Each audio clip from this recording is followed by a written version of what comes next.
Thank you very much. First of all, allow me, well, I'm the last speaker. It's like the camel, the last camel in the caravan.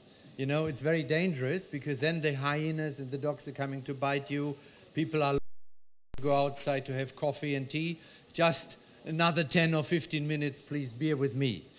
I want to express my gratitude and my admiration to the organizers of this conference to have brought us together here in Tirana to speak about a very important subject, dialogue. I have been dealing with dialogue in my life as a diplomat and as the first German commissioner for dialogue with the Muslim world for a long time. And just allow me to share some of my ideas with you from the German perspectives.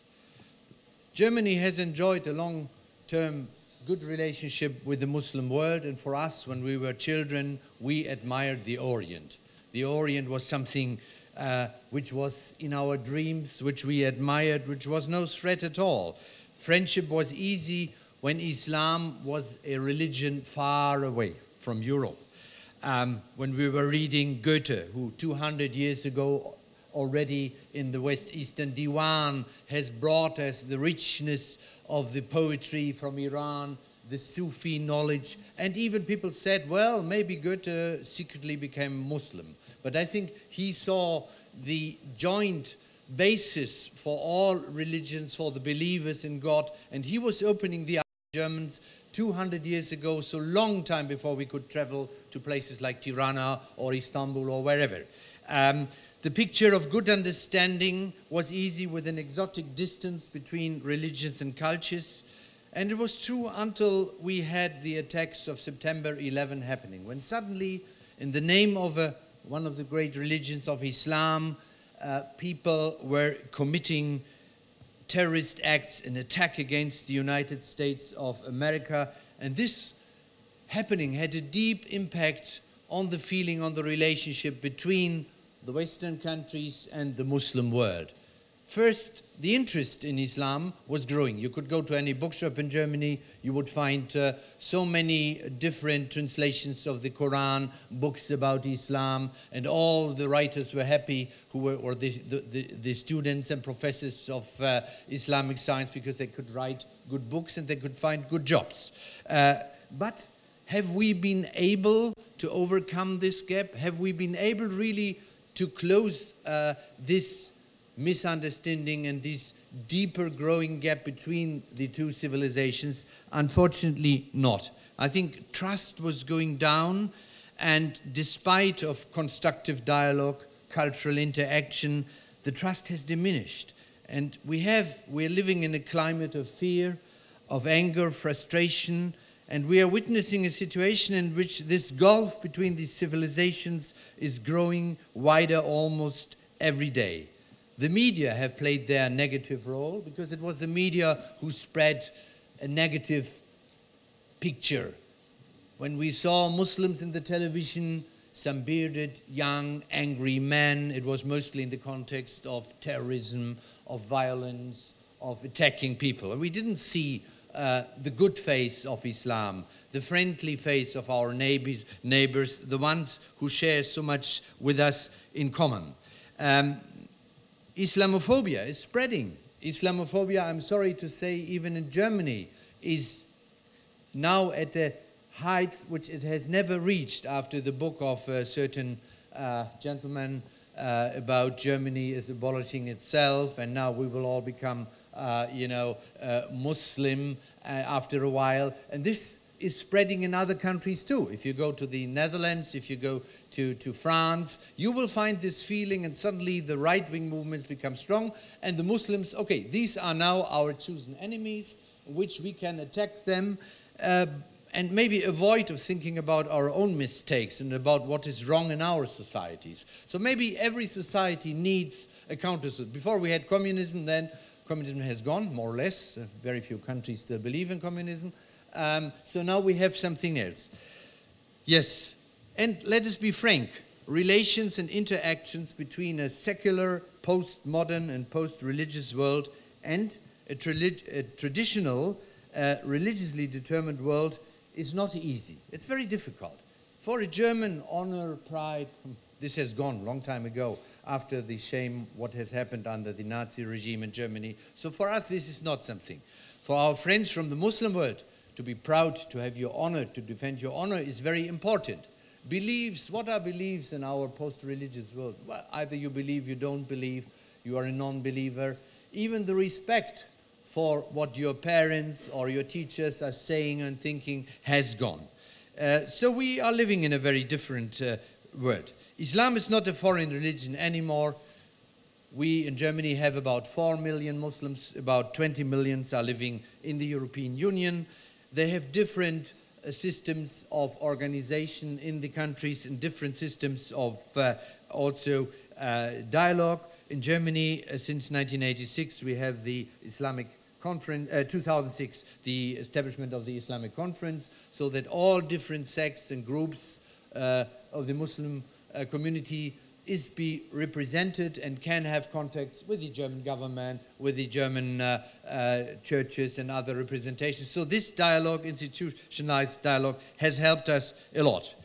And I think that most Muslims in Germany are of Turkish origin, and I think we should be grateful for this, because Turks are neighbors and have been always our friends, our arkadaşlar. We have been working together for a long time, and they understand also the secular system in Germany better maybe than a Muslim coming from Saudi Arabia or other countries.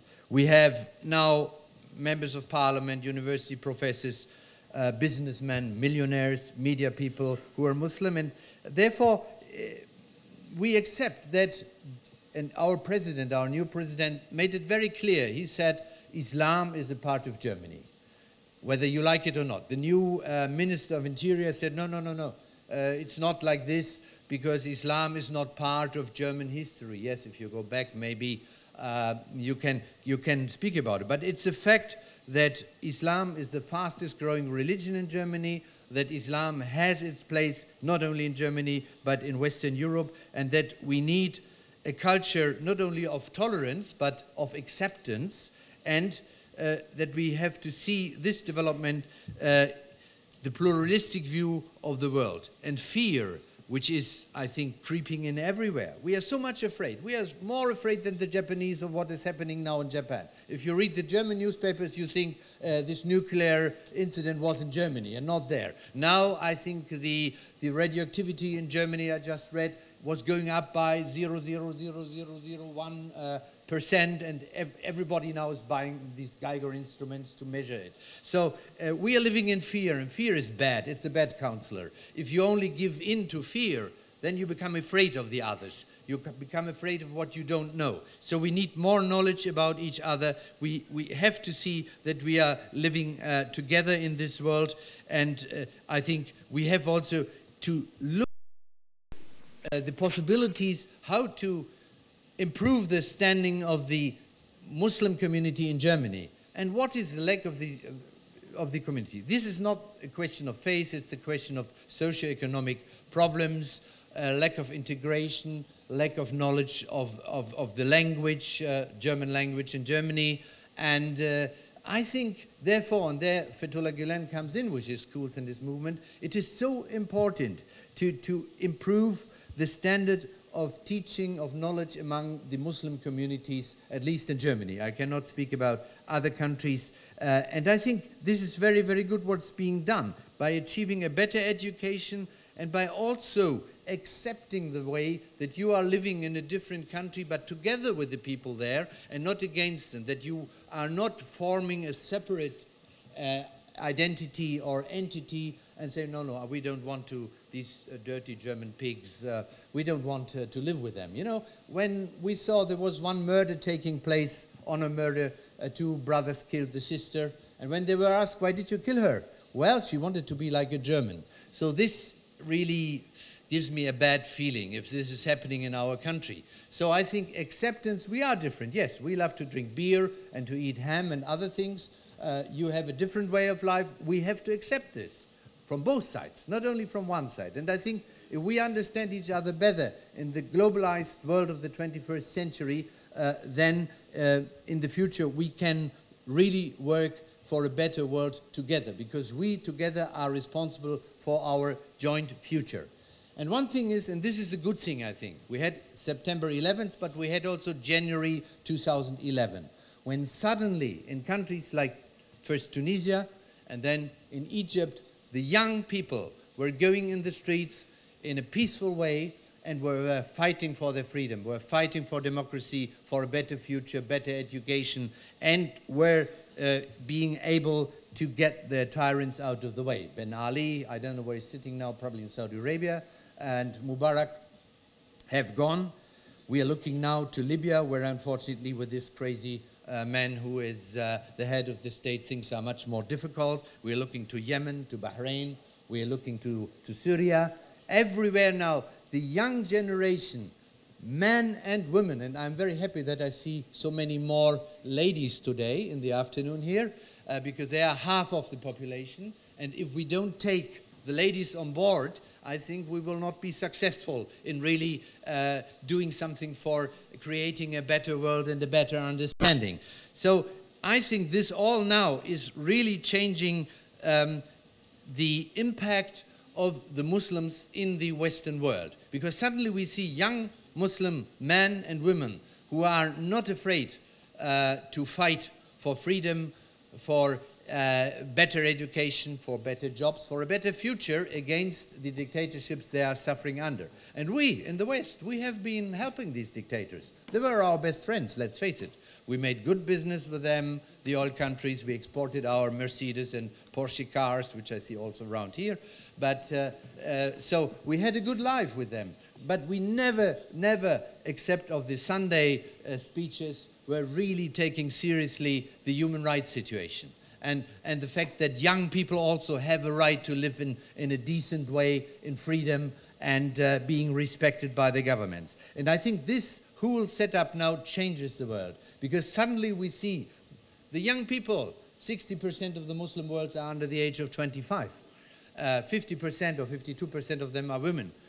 These young people are now interconnected. There's internet, there are social networks, they have so many chat rooms and others, also in the bad sense. Also, I mean, the radical groups are getting together, but the others too. And suddenly you can see that the power of states, which was so strong and nobody dared to go against it, has become nothing. And so you can see how either faith or even the conviction to do something for you when you do it yourself is helping these people to gain more freedom. And I'm very sure that this new generation in the Muslim world will have a totally different impact on the relationship between the West and the East, because I think most of our people are full, we admire the courage of these young people, what they are doing, and I wish our young people would have the same courage in certain aspects too.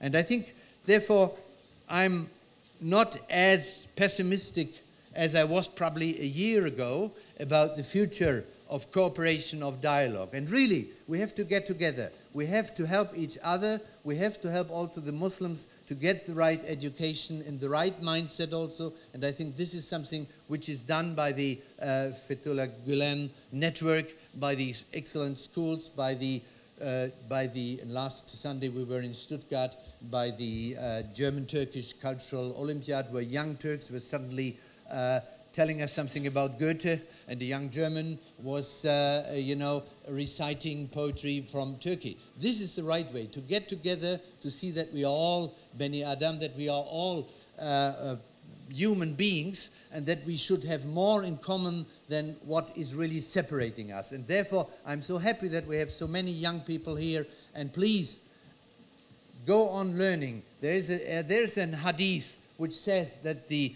ink of the scholar is more important or more sacred than the blood of a martyr. And I think this is important. The first word is in the Quran, it's also Iqra, read. So to learn something, to be able, to show that you are a valuable human being, a good Muslim, a good Christian, or even a good, a person who doesn't believe, we have to accept that too. That is the only way forward, I think, if we want to live together in peace and in freedom. And therefore, I'm so happy to be here and give you this very short message. Thank you very much.